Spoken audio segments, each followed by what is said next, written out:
សួស្តីបងប្អូនទាំងអស់គ្នាថ្ងៃនេះខ្ញុំមកខសាច់ជ្រូកជាមួយនឹងពងមាន់ម្ដងហើយសាច់ជ្រូកខ្ញុំគឺខ្ញុំយកសាច់ផ្លូវហើយហាន់ជាដុំតូចៗល្មមបន្ទាប់មកខ្ញុំប្រឡាក់គ្រឿងវាមានអំបិលមានម្សៅស៊ុបមានស្ករជាមួយនឹងម្រេចខ្ញុំច្របល់វាដាក់ចូលគ្នាហើយទុកមកសន្ទុះសិន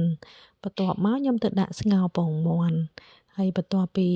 ស្ងោរពងមាន់រួចរាល់ហើយយើងចាប់ផ្ដើមដាក់ឆ្នាំងដើម្បីខនៅក្នុងឆ្នាំងនេះគឺខ្ញុំដាក់ប្រេងឆាចូលបន្តិចហើយដាក់ខ្ទឹមសលីងឲ្យវាឈ្ងុយបន្ទាប់មកខ្ញុំចាក់សាច់ជ្រូកដែលយើងប្រឡាក់មិញហ្នឹងចូលហើយយើងត្រឡប់វាចុះឡើងបន្តិចដើម្បីឲ្យវាស្ងួតអាទឹកប្រៃរបស់វាសិនណាបងប្អូន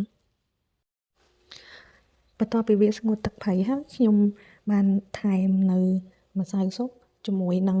ស្ករត្នោតបន្តិចហើយក៏ចាក់ទឹកថែមបន្ទាប់មកខ្ញុំដាក់ពងមាន់ចូលងាស់វាមកសន្ទុះលើកឡើងជាការស្រេចអរគុណ